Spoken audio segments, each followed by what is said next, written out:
So how many of you have lost things before? And how many of you are prone to misplacing things all over the place? We leave umbrellas, we leave keys, and even cell phones behind all the time. Most of these times, we can replace them as long as we can buy new ones. However, the hardest to replace are documents that have legal significance. Driver's licenses, school or company IDs, or certificates. When these get lost, we are usually required to submit an affidavit of loss. Right. And as a non-lawyer, you may be asking, attorney, what exactly is an affidavit of loss? Why do they ask me to submit it? And when I submit it, what exactly am I saying there? Can you explain it to me before I sign it? Yeah. Now, if you've ever signed an affidavit of loss before, but never understood what it is, stay tuned as we explain it to you.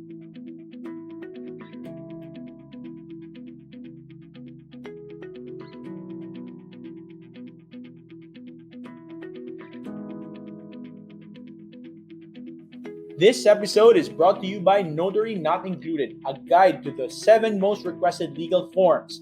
It's a book that teaches what legal documents do, how they're made, and what to look out for. This book also includes downloadable soft copy templates which you can use for yourself. Let legal documents help you with everyday life. Go to info.legalguide.ph/notary to learn more. Welcome to Legal Guide Philippines, where we simplify the law to help you make better choices. I'm Attorney Ramon Ramirez, and I'm with my partner, Attorney Erwin Zagala.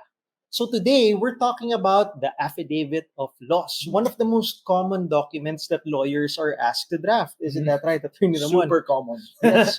A lot of people need it, have it drafted, submit it, sign it, but not a lot of you guys actually understand why you do these things. So we'll share 3 angles to help you understand what this document is all about. So, Attorney Ramon, the first angle I want to look at is that, did you know that an affidavit of loss is actually an announcement? Announcement. Yes. I didn't think of it as an announcement. If you sign an affidavit of loss, you're basically announcing to the entire world that, hi, nawawala ko po itong bagay na to. I lost this particular document and I need you to know. Okay, that makes sense. And you do it through an affidavit. Now, why is an affidavit the most requested way of doing this? Kasi without an affidavit, basically lalapitan mo lahat ng tao na, uy, nawala ko yung ID ko Uy, nawala ko yung passport ko Uy, it's not an efficient way of doing this. So an affidavit is a written statement from an individual which is sworn to be true. That way, yung papel na lang yung kailangan mo ipakita and isubmit. And all the information that you want to convey will be found there. Oh, nice. Cool. Now, you might be asking, attorney, ano ba ang laman ng affidavit of loss? Whenever I'm asked to do it, there's just a bunch of stuff written there. Can you explain what it actually says? Yes. Okay. Sige, attorney, please. So affidavits of loss, walang particular format. You can actually Google it and you'll find a dozen or so. A million different templates. But there's a particular way we recommend doing it for our clients and students. And it contains these elements. Okay, let's hear it. So, ano yung first element? I am the previous owner of blank. Of so my basically, license. So, kunwari license yung nawawala. No? So, kunwari, affidavit of loss for driver's license. First line says, I am the previous owner of driver's license with number blah, blah, blah, blah. Dated, ganyan. Date yan. Issued on. And expires on. Expires on. Yeah, pwedeng ganun. So, you try to include as much detail as you can about the item that's lost. Now, the magic word here is previous owner. Okay. Because with affidavit of loss, you're basically establishing the fact that it was in your possession. You were the owner of something before. Versus, you're trying to apply for something new. Okay. Diba? Parang ito, hindi po ako nag-a-apply ng bagong driver's license. Matagal na po ako may lisensya, nawala ko lang. Okay. So, magic word there is previous owner. Nice. Okay? Next element is, I found out that I lost it. It was because of blank. Yeah. So the next line is, kung mapapansin nyo, it's like telling a story. Diba? As if yung kinalabit yung tao, diba? Ito yung kwento. So ako po yung may-ari dati ng lisensyang to. And I found out that I lost it. Now, if you know bakit mo nawala, well, aside from the fact na medyo kalat siguro yung ulo mo, and then, You keep misplacing things. If there's an actual reason, why not put it there? Kunwari, naku, ibinaha ang bahay ninyo. Kasama yung wallet mo, nakasama yung lisensya. Tinangay. Okay, so ng alon. I found out I lost it when a flood ravaged our home in wherever your city Marikina. is. Pwede Marikina. Or, well, knock on wood, kunwari a fire occurred. Or, pwede rin namang, theft.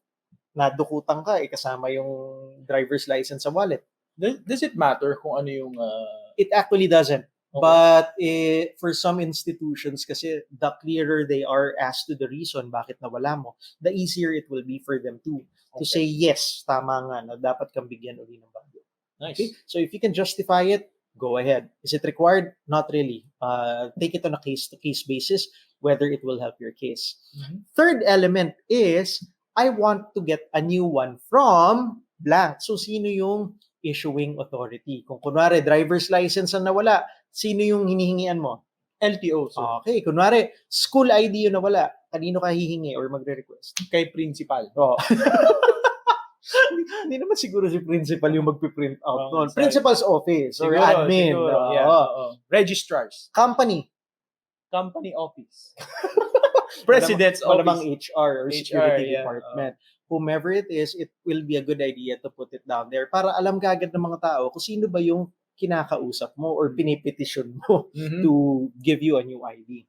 And then finally, the fourth element is, this is why I'm executing this affidavit. Okay. Because may hinihingi kang bago. Okay. You're attesting to the fact na nawala and gusto mong humingi.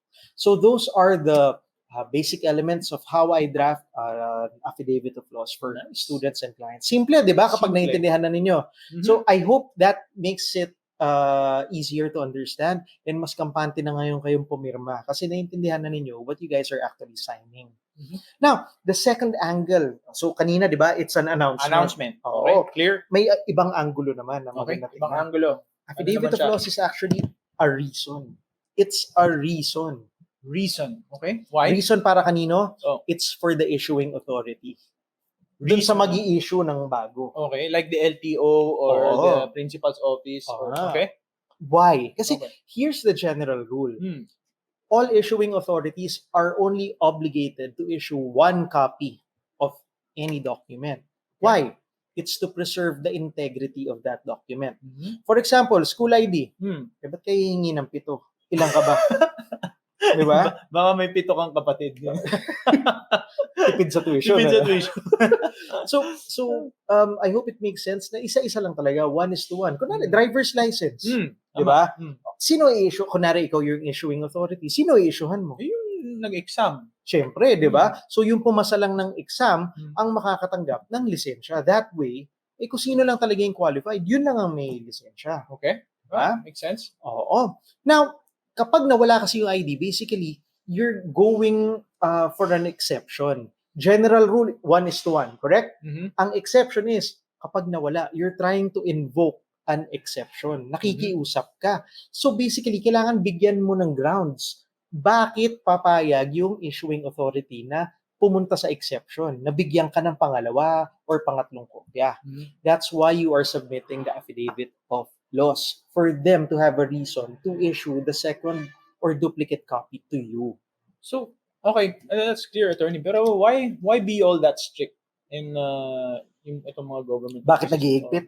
Not just government, but even private institutions. Private institutions. Diba? Why be strict? Well, I can see 3 reasons. Number 1, they are trying to preserve the privilege of choosing who to authorize.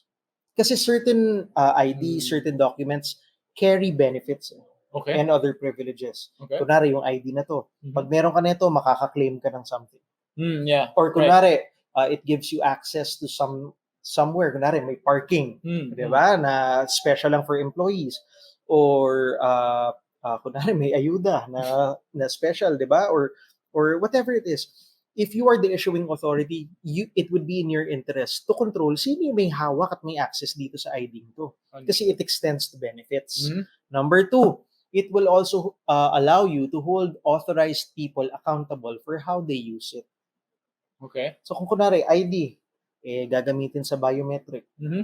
late si empleyado, Hmm. tinahawak dun sa kasama niya. Pare, ipapark ko yung kotse. I-time in mo naman ako. So with that, kapag 1:1 lang yung ID, you're able to hold them accountable for how they use or misuse the benefits or the identification. That's right. Diba? Understood.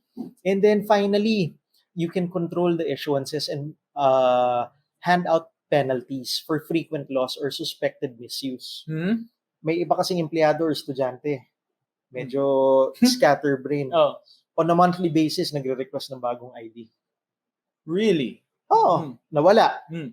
Or ewan ko, naiwan ko saan. Or nako, kinain po ng aso sa bahay. So if you're not keeping track of what you are issuing, it may be prone to abuse on a monthly basis. Nagre-request yung empleyado ng ID. Actually, it can even be prone to misuse. Hindi mo alam, pinamimigay na pala yung ID. Kunwari, pag ginamit kasi yung ID, makaka-shortcut yung mga tao across a lot para, kunwari, papunta sa parking ng na malayo. Kung dadaan ka within company premises, mas mabilis. Right. Di ba? Or it allows you to cut through a gate para less yung traffic. Paglabas mo, nandun ka na sa sa kabilang dulo. But that's a misuse of the ID. So if you are strict about it, you can actually track how it is being requested. Nice. Ayan. So agree ka na, Attorney Ramon, kung bakit tama lang na maghigpit? Yes. Medyo agree na ako. Okay.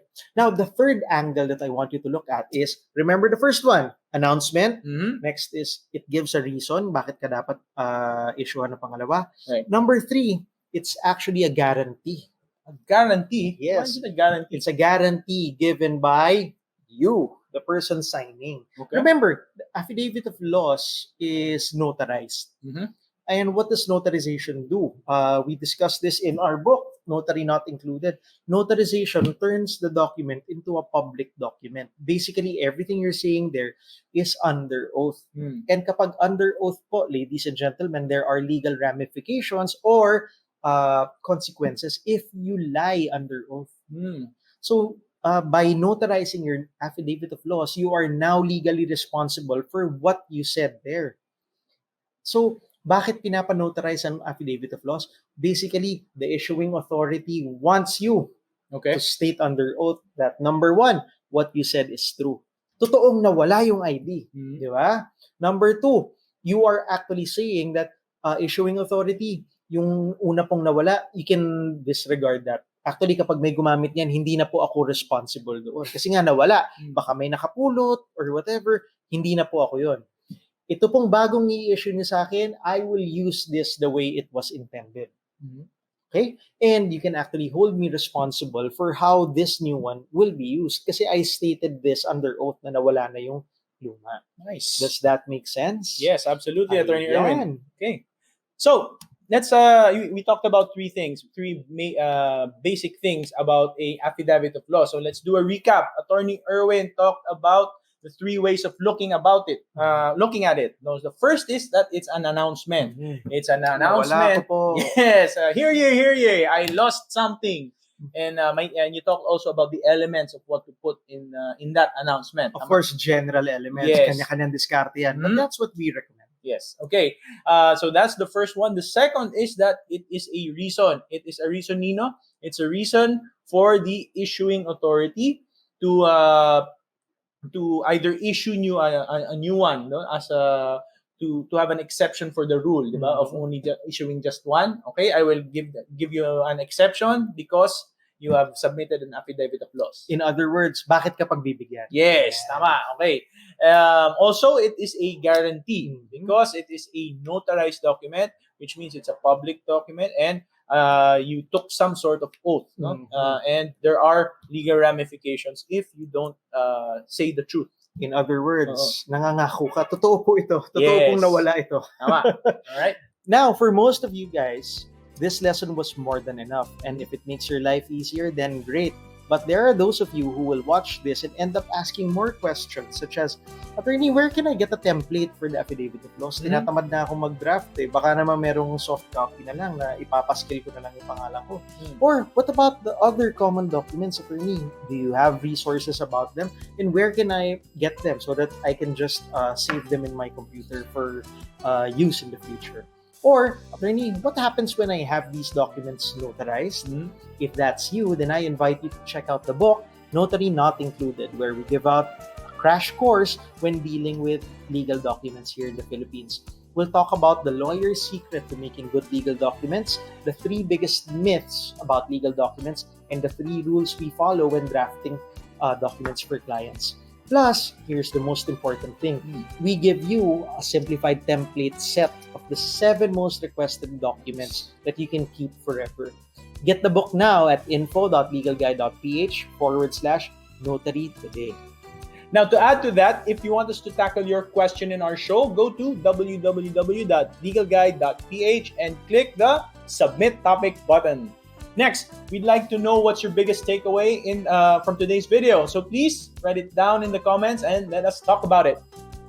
Lastly, if you feel we've earned a good rating, please give us a like and subscribe because it gives us feedback that we're doing a good job and it encourages us to do more videos. One last thing.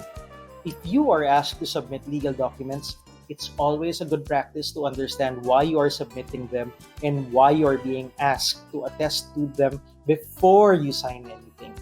Since an affidavit of loss is one of the most common legal documents you will encounter, use this as a starting point and make it a habit to understand legal documents before you sign them in the future.